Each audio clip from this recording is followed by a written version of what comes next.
future brothers and sisters who have followed their vision to build businesses, institutions, or services that serve, profit, and uplift our community. Listen as we share the ideas, experiences, and skills that help to shape their unique stories of commitment, perseverance, and triumph. Be inspired and catch your vision on Visions of Our People. Now, here's our host.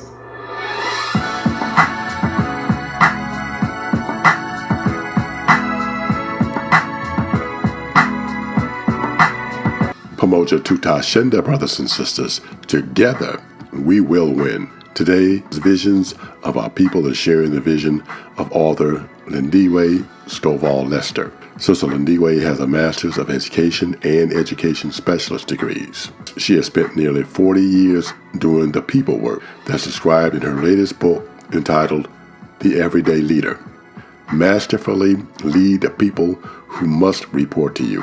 She's been a partner to many others to become masterful at leading others. She retired as a national nonprofit senior leadership consultant and is currently TAP in Consulting's founding president, partners with the clients for senior leadership coaching, human and organizational performance consulting, and results-oriented facilitation. Sister Lindiwe is also a co-author with her husband, Brother Sondai Lester, of Connections Remembered, The African Origins of Humanity and Civilization, The Impact of Historical Memory on Black Identity and Connections Remembered, The African Origins of Humanity and Civilization Study and Activity Guide. She is also one of the great minds in the Pan-African world community. Today, Visions of Our People is sharing the vision of our good sister Lindiwe Lester, and she's the author of her latest book entitled The Everyday Leader. Masterfully lead the people who must report to you. Welcome to Visions of Our People, my sister. Thank you. Well, we're so glad that you're here to share some information about your book, and we're going to get right into the conversation about the book. And I'm going to ask you, my first question is, when did you get the vision to write The Everyday Leader, masterfully lead the people who must report to you?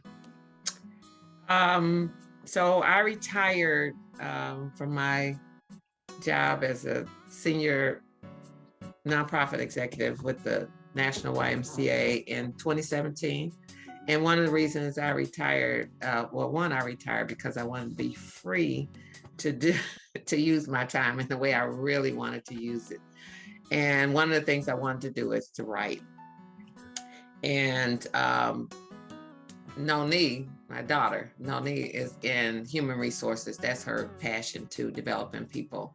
So she and I were talking together, and I wanted to write a book about the kind of work I had done and was continue to do post-retirement. And it's around working with leaders. And what I found was the same issues emerged.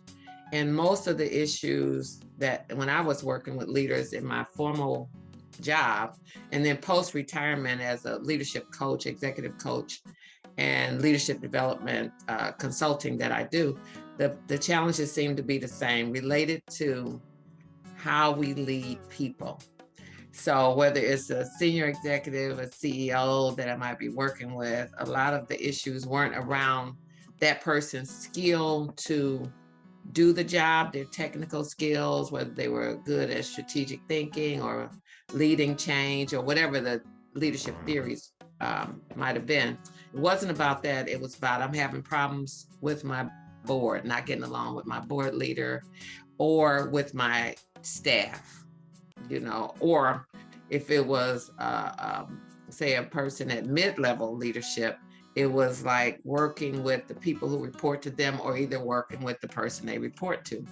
So that's when I began to see that there was a lot of redundancy. And I said, if I get this written down and capture all these stories and how to work through some of the issues, then that might be helpful and a broader audience could get their hands on the book. So in 2017, that's when I started taking notes, capturing stories from the real work that I was doing. So that was the start. Well, my sister, we're talking about people here. It sounds like you're having relationships with people in terms of developing or being a good leader. How do you define leadership, and why is it necessary to have good leaders, to have good everyday leaders? So I just think, and I thought about that when you asked that question. I don't think in the book I ever put the definition of what a leader is, but essentially what the book alludes to is a leader is anyone who's in charge of the success of other people, right? And I think that is a description of everyday leader. So a person who, whether they have positional leadership role, they, by their title, and then people have to report to them, or whether people say sometimes in committees, an informal leader emerges, a person who then has influence over others who have to kind of go through them. I think the importance of being what I call an everyday leader is that, and I call it everyday leader, is someone who I just can't get around this person, whether it's at work, whether it's on a committee, whether like where we live, we have a board who, we elect that board to serve our interests, but sometimes they're not effective. They get power hungry. Sometimes the board is good. So that kind of everyday leader is good. I had a recent experience where I told this young woman that she was an everyday leader, and I gave her the book. This was just the other day. So she is the new person who manages the lifeguards for the pool where we live. Now we're all owners, right? And she's new, and she just bosses us around, right? And so she was like, you can't come in here. You need to have this. And I said, well, you're new. And typically the other person, they knew us, so we didn't have to do all that.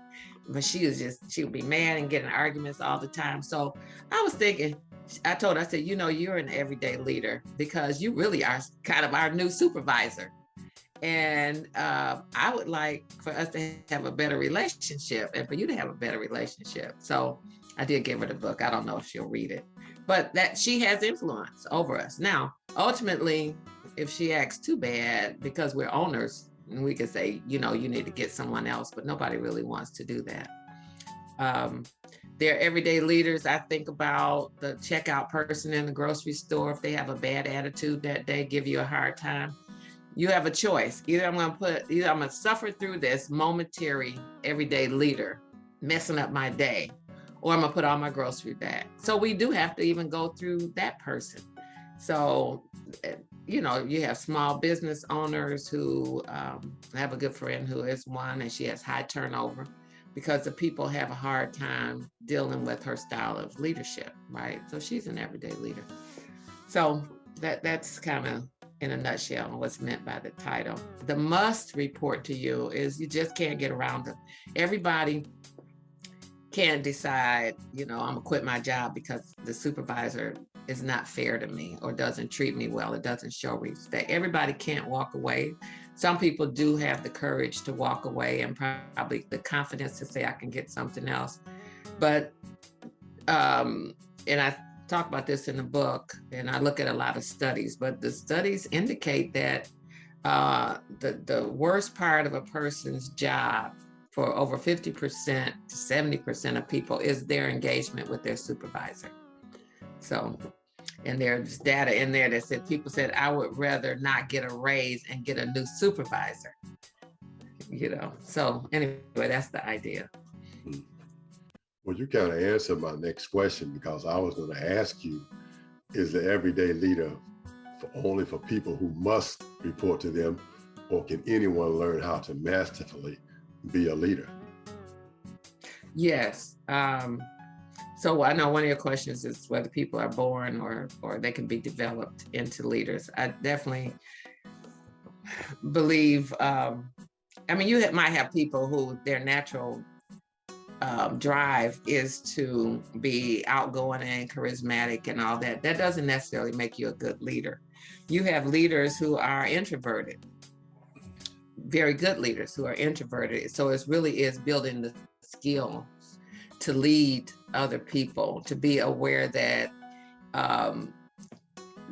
the people at work are not just machines, but they're human beings, right? And so if you are trying to get the best out of these people, then what are the ways to get the best out of people to produce whatever the organization or committee or group or board wants to produce? And so that's what the book is looking at.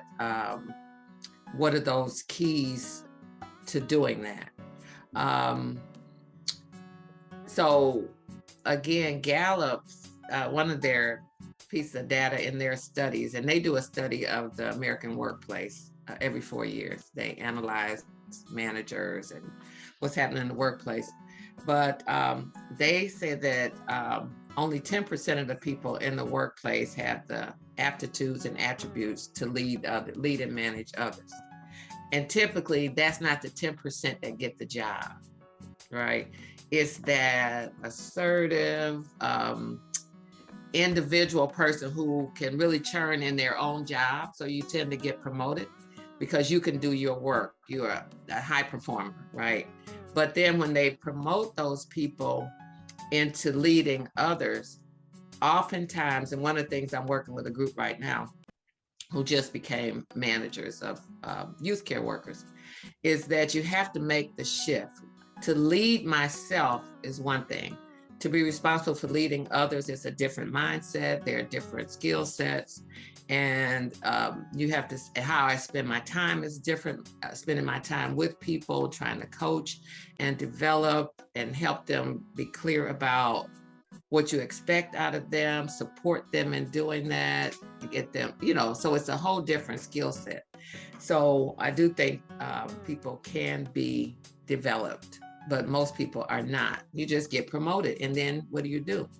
As the young people call it, you are kind of an imposter. You'd say, I'm doing the best I can. I'm doing what I've seen before. I'm doing what I've seen done to me as a leader. So we kind of repeat bad practices as we lead others. So.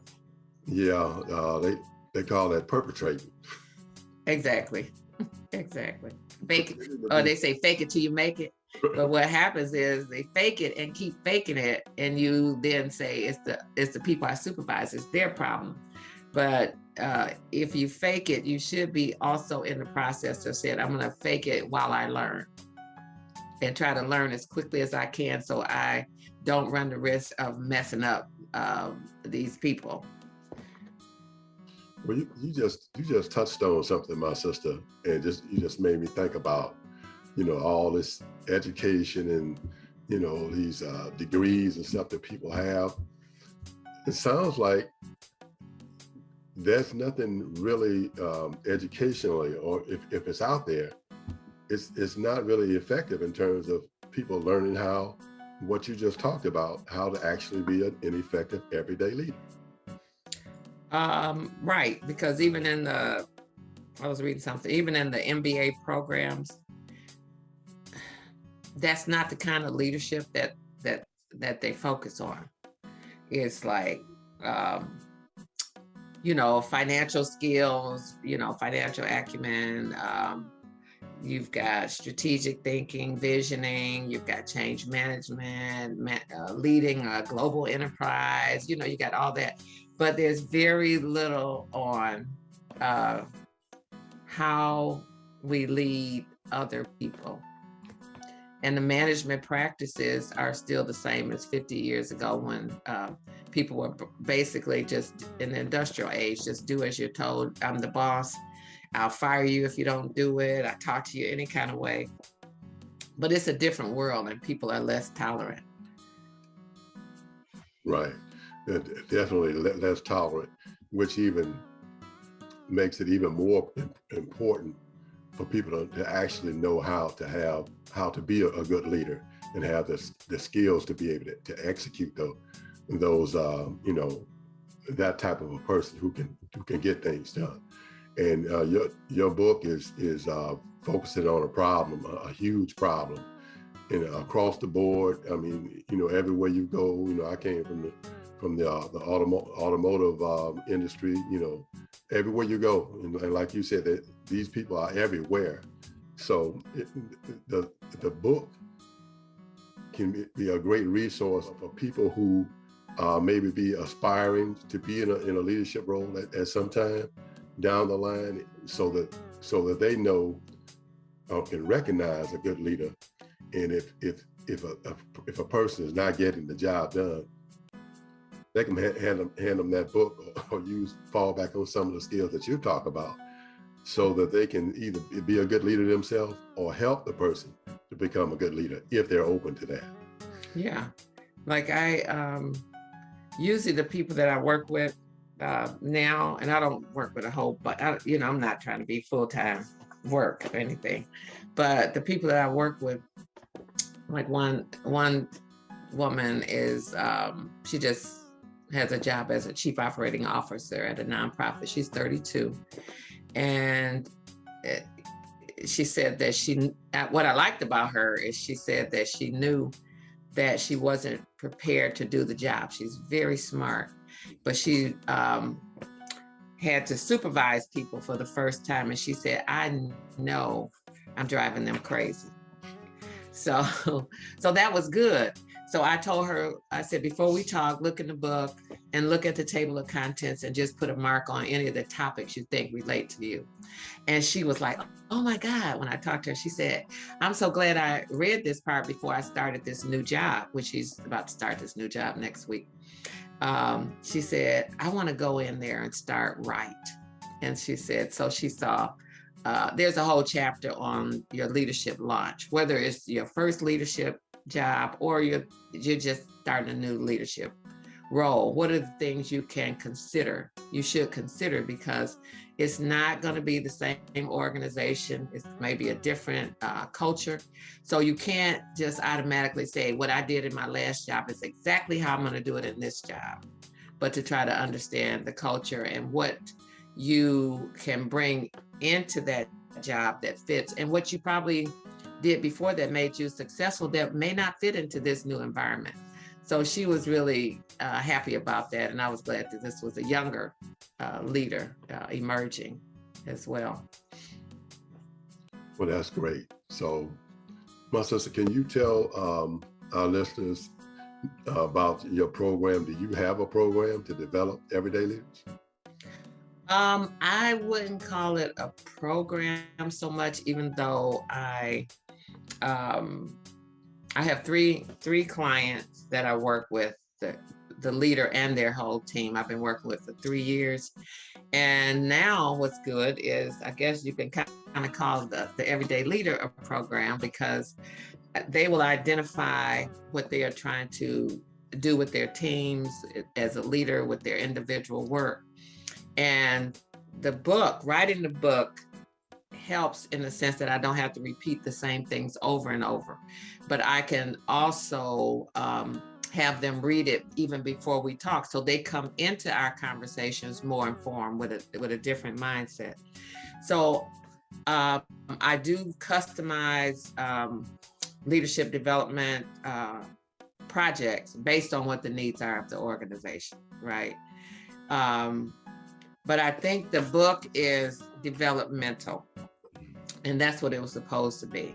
It's a tool, like if somebody starts and say, I want to develop and enhance my leadership, then the book is divided into sections that allow you to say, I want to target this one particular area. So there are also activities and reflections, as well as the content around the topic. So I'm hoping that the book is developmental, because what has happened so far is that as the book gets out, particularly with people I know, then they want me to do this work with them. And I said, I'm not going to wear myself out like that. And I said, remember, you may use a lot of books, but you don't have to have the author in the room with you to use it, right? But to work through the book. And so I tried to design the book in 3 big sections. One, know the workplace. Know what's happening in general in the world of work. So there are chapters on that to help you get your mindset around this is not 50 years ago, this is the 21st century. And what does the workplace look like? What are people expecting? Then there are 4 chapters there. Then there are 4 chapters on know and grow yourself, right? Who am I? What am I bringing into my leadership role? What are my beliefs? What are my mindset? What are my skills? What are the talents that I bring? How am I deploying those things?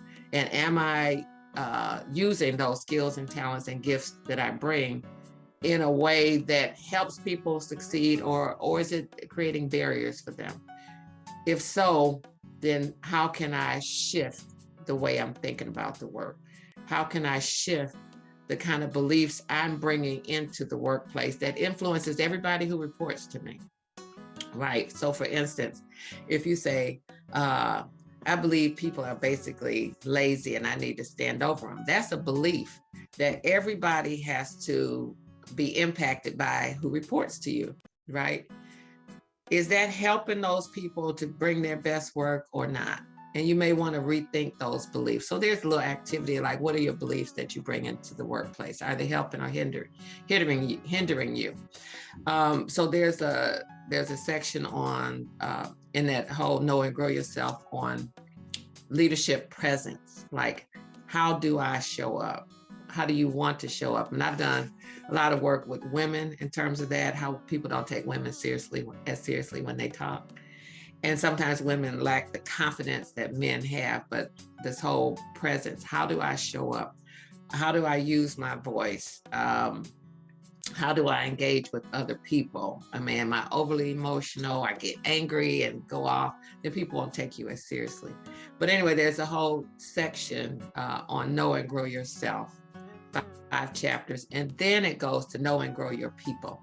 What do I need to do with the people who report to me to bring out their best and allow them to bring the best to the work that we're trying to do together? So there are activities and everything throughout and reflections that people say have been really helpful for them. And they had things they hadn't even thought about. So I do think it's developmental, a program. Who should purchase The Everyday Leader and why? I think anybody, and we kind of said this earlier, anybody who is currently leading, anybody who is changing their leadership role, anybody who is aspiring to be a leader, and anybody who may not be leading now, but they have a manager above them who is not very good. It may help them understand what's going on. People who report to these leaders have found it useful as well to say, you know what, I'm going to gift this book to my manager as well, but I'm going to read it myself because it gives them more of an understanding too of what the leader is probably going through. It's not on purpose that people are, for the most part, are leading poorly. They just, as we talked about, just didn't know.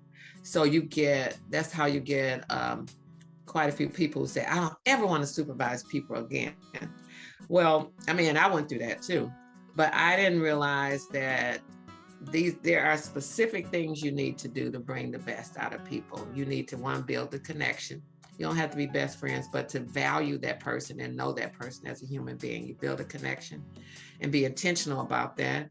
You coach instead of boss, which really deals with the idea that people can solve their problems for the most part, so you don't have to boss them around. You can ask people, how well do you think you did on that project? What are your thoughts about it? Most of the time, people are going to tell you their assessment in terms of the negative part is going to be worse than a lot of times what you thought. And then you could say, well, how would you do it differently if you started over? That's the whole idea of coaching, is to ask people questions to stimulate their thinking and let them know that their voice matters.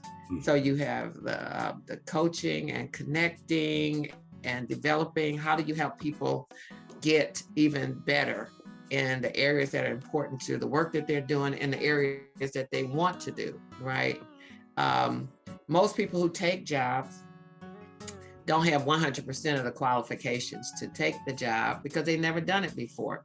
So how do you put them in a learning environment where they can develop the skills that they need, right? And then to clarify, and this is one of the big ones, one of the keys of leading others is to clarify what performance looks like. Half the time people don't even know their goals.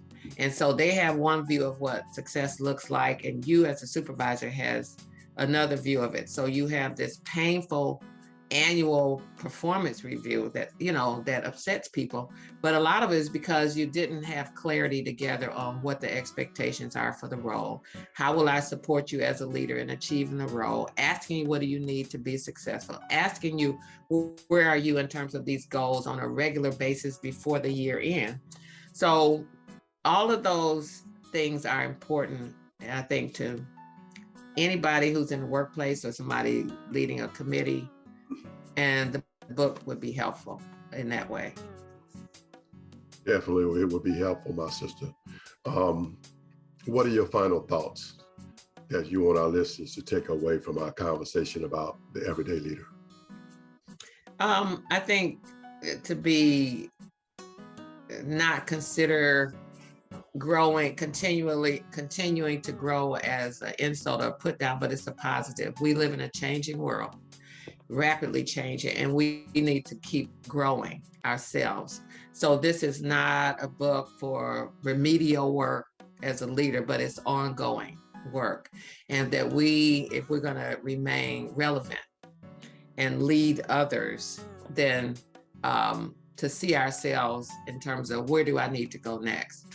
What are new blind spots that I may have as I enter into a new role that I need to look at? So it's positive to continue to grow and not get stagnant.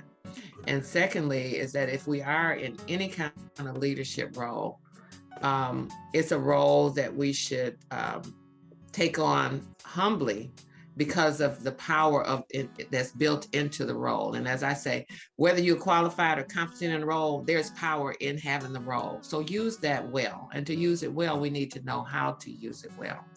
So I think those are the takeaways that I would offer. Thank you, my sister. We appreciate that. How can brothers and sisters who are watching today, how can they purchase the book? So let's see. 2 ways, or maybe 3.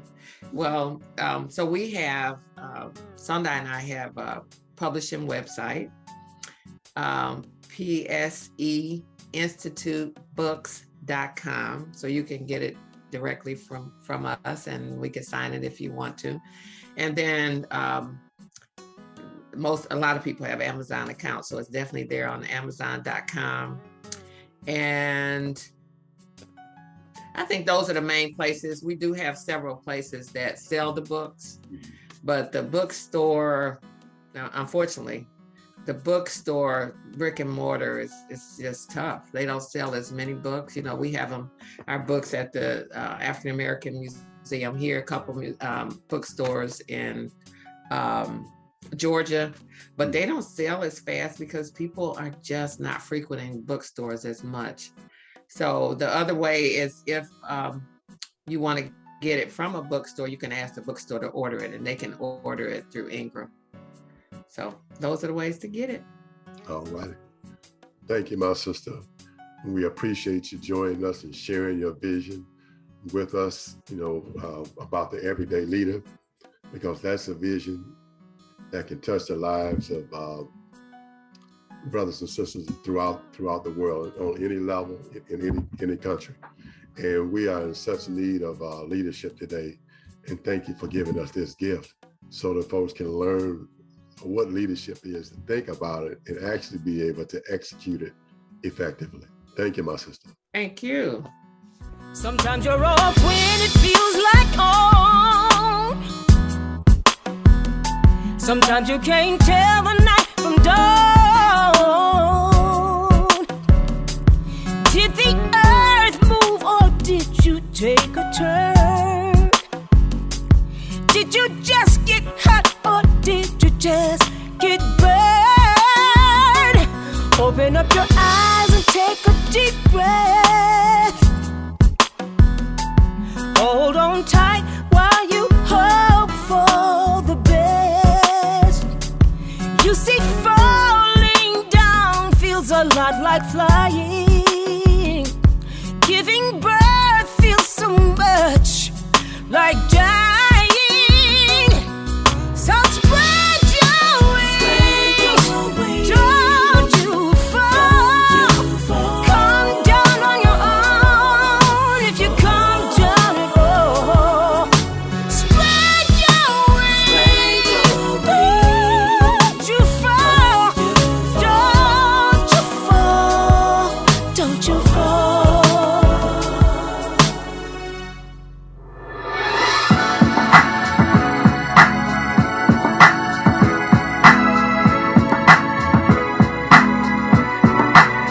Brothers and sisters, you have been witnessing the vision of Sister Lindiwe Stovall Lester, author of her latest book entitled The Everyday Leader, Masterfully Lead the People Who Must Report to You. You can purchase The Everyday Leader and her other books on her website at www.pseinstitutebooks.com, Black bookstores, and on Amazon. You can support our Visions of Our People podcast by sending your contribution to our Cash App account at $Kefing Moor. And please, brothers and sisters, follow us on Facebook at Promote the Vision or on YouTube at Kefing Moor. Join us again for more Visions of Our People.